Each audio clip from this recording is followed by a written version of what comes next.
Welcome back नाज़रीन, कीजिए दिल की बात। वसी शाह के साथ में दोबारा हाजिर खिदमत है। मैडम संगीता हमारे साथ मौजूद है। कॉलर हमारे साथ है, नाजिया साहिबा हैं। हेलो। हाँ जी, अस्सलाम वालेकुम। जी वालेकुम सलाम। कहाँ से बात कर रही है मोहतरमा? जी भाई, मैं लाहौर से बोल रही हूँ। आपसे बात करनी थी। जी प्लीज। मैडम से बात करनी थी। मैडम जी जी कीजिए, बिल्कुल मैडम से कीजिए बल्कि आप। जी अस्सलाम वालेकुम। वालेकुम अस्सलाम। आप माशाल्लाह बहुत अच्छा लिखती है, बहुत अच्छी आपकी अदाकारी है, बहुत आप गुड खवातीन हैं, बहुत नाइस। हम लोग आप जैसे से सीखते हैं। मैं खुद भी थोड़ा बहुत तो लिखने का शौक रखती हूँ। आप जैसों से बहुत कुछ मिलता है, लेकिन वो बहुत कम ऐसा होता है कि इंसान की समझ में आता है ना। Thank you very much madam. जब लोगों को पता लग गया कि आपकी सेपरेशन हो गई है या डिवोर्स हो गई या सिर्फ सेपरेशन हो गई, तो आप तो मतलब हमेशा से खूबसूरत रही, अभी यानी कि अभी तक इस मोमेंट तक उसके बाद फिर नहीं सोचा कि दोबारा घर बसा लिया जाए दोबारा? अच्छा, नहीं होता। 3 बेटियां मेरी, और जब लड़की हुई थी तो उस वक्त बच्ची मेरी एक 11 साल की थी, एक 9 साल की थी, तो सवाल ही पैदा नहीं होता कि मैं इस बारे में सोचती थी।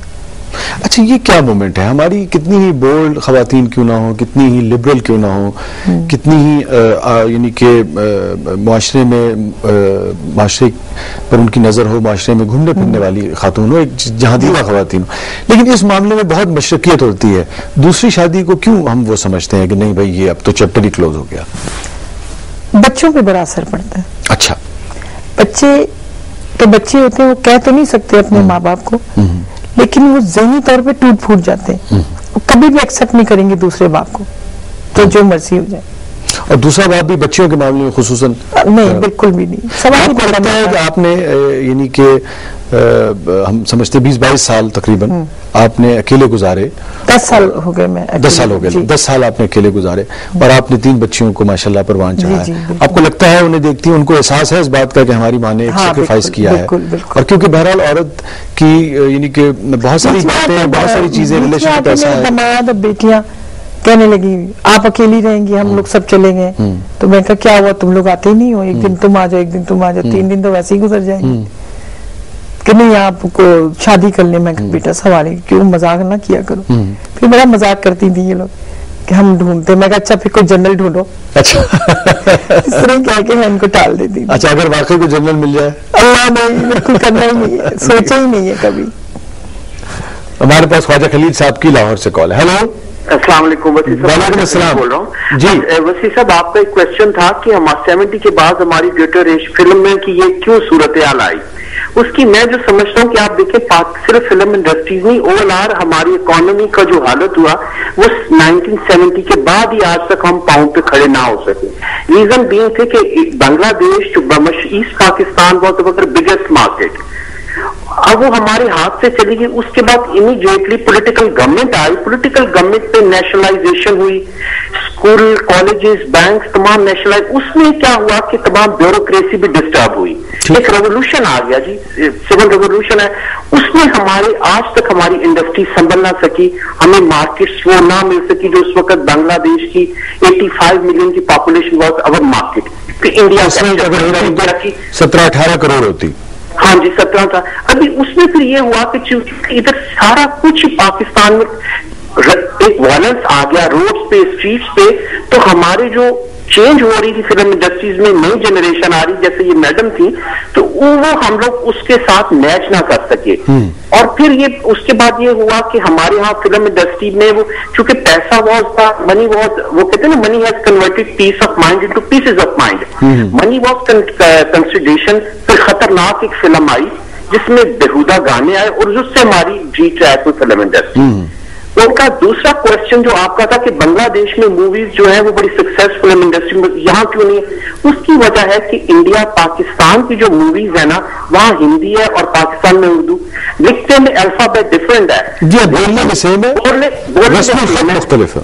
हाँ, वो हमें डोमिनेट कर गए क्योंकि वहाँ इंडस्ट्री, उसकी रीजन वो भी मैं बताता हूँ। बांग्लादेश चूंकि सुनने में भी और लिखने में भी एक डिफरेंट है। ठीक है। उर्दू उसके फिर हमारे पास हुआ कि इंडिया में उन्होंने at least I think so 15 or 20 years back they were in a bad shape. They decided कि जो आप प्रॉफिट अपना फिल्म इंडस्ट्री में इंजेक्ट कर देंगे, आइदर कैमरे रेंट पे देना शुरू करें, मोबाइल्स कुछ भी जो भी कुछ करें, वो एग्जेम्प्टेड होगा एनी टैक्स से। तो टाटा, बिरला, बजाज, गवर्नमेंट की, हाँ, जो बड़े बड़े ग्रुप्स थे वो आ गए, गवर्नमेंट की सपोर्ट है, उनको ये हो कि टैक्स एग्जेम्पशन मिल गई। अनफॉर्चुनेटली हमारे यहाँ अभी भी ये पोजीशन है। और लास्ट आपको बात कहूं कि इट्स अ वेरी डेंजरस कि सोनिया गांधी ने आज से 5 साल के 10 साल पहले कहा था you should not be worried about Pakistan, इसको तो कल्चरली हम खत्म कर देंगे, हमारी फिल्म इंडस्ट्रीज हमारा सब dominate. Thank you very much, thank you very much Khan साहब, बिल्कुल दुरुस्त कह रहे हैं। आपको लगता है कि हमारी गवर्नमेंट बिल्कुल सपोर्ट नहीं करती? नहीं नहीं, बिल्कुल बिल्कुल भी नहीं सपोर्ट करती। और इंडियन फिल्में खोली गवर्नमेंट ने, आप उसके हक में नहीं है? बिल्कुल नहीं हक में। और वो जो लोग कहते हैं कि उससे हमें भी सपोर्ट मिलेगी बेहतर फिल्म बनाने के लिए, हमें उससे क्या सपोर्ट मिलेगी? हमारे अपने मुल्क के सिनेमा, पाकिस्तानी सिनेमा होके हमारी पाकिस्तानी फिल्म नहीं लगती।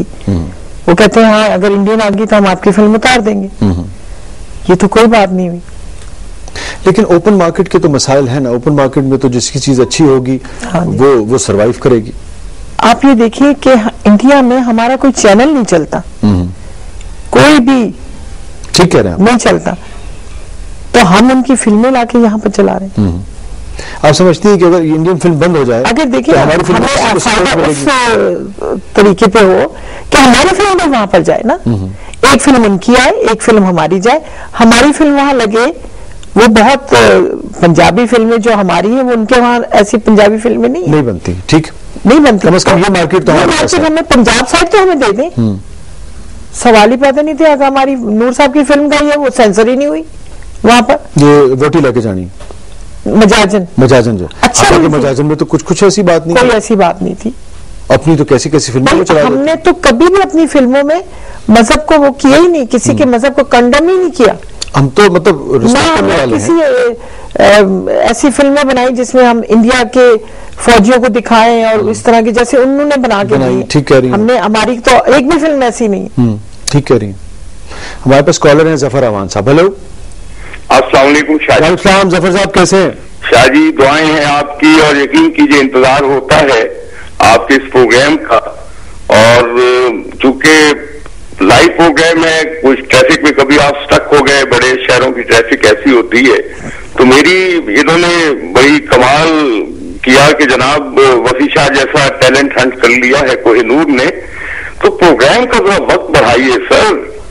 जी इंशाल्लाह। पूरा पाकिस्तान आपको सुनना चाहता है, नौजवान नस्ल के नुमाइंदा शायर को, कि आवाज जब गीत गाती है मेरे आंसू नहीं रुकते, उनकी याद आती है मेरे आंसू नहीं रुकते। मोहब्बत जफर साहब, मैडम संगीता हमारे आप कहा आंखें भीग जाती हैं जी। और अच्छा लग रहा है कि आज माजी की खूबसूरत तरीन अदाकारा संगीता साहिबा और आज की हॉल की एक अच्छी अदाकार आपके साथ हैं।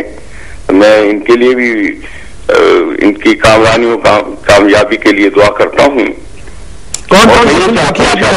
वक्त जो है वो 10 बजे से 12 बजे तक कर दीजिए रात। मेरी एक सिफारिश है, एक अपील है आपकी इंतजामिया से।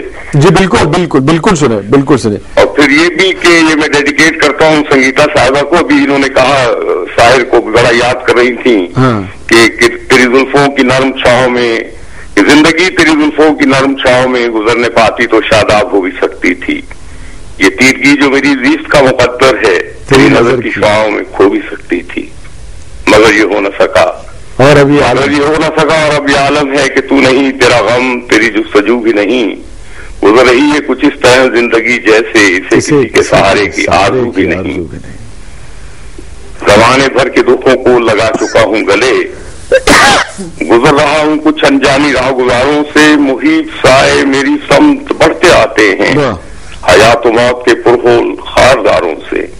ना कोई ज्यादा मंजिल, न रोशनी का सुराग, भटक रही है खलाओं में जिंदगी मेरी। इन्हीं खलाओं में रह जाऊंगा कभी खोकर, मैं जानता हूँ मेरी हम नफस, मगर यूं ही कभी कभी मेरे दिल में ख्याल आता है। Thank you very much Zafar साहब, थैंक यू वेरी मच। ये आपके लिए उन्होंने मेरे दिल की बातें बोल दी, सारी की सारी बात।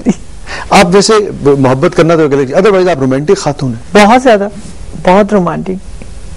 और फिर भी ये खला रहा आपकी जिंदगी में, ये रोमांस वाला? मैं मोहब्बत करती हूँ बारिश से, मैं मोहब्बत करती हूँ समंदर के नेचर से। बस मुझे एक बार आपने कहा था कि मेरी ख्वाहिश है कि बड़ा सा घर हो और उसमें बहुत लॉन हो और बहुत फूल खिले हो। मुझे बड़ा दिल करता है कि मैं कहीं दूर जंगलों में चली जाऊं जहाँ दरिया का किनारा हो, चाहे एक झोपड़ी डाल लूं, वहां रह जाऊं। कुदरती चीजें मुझे बहुत अच्छी लगती। ये जो तवील आपका फिल्मी करियर है, सबसे पसंदीदा फिल्म आपकी as an artist, as an actress कौन सी थी? नाम मेरा बदनाम। नाम मेरा बदनाम बहुत अच्छी। तो वो फिल्म जो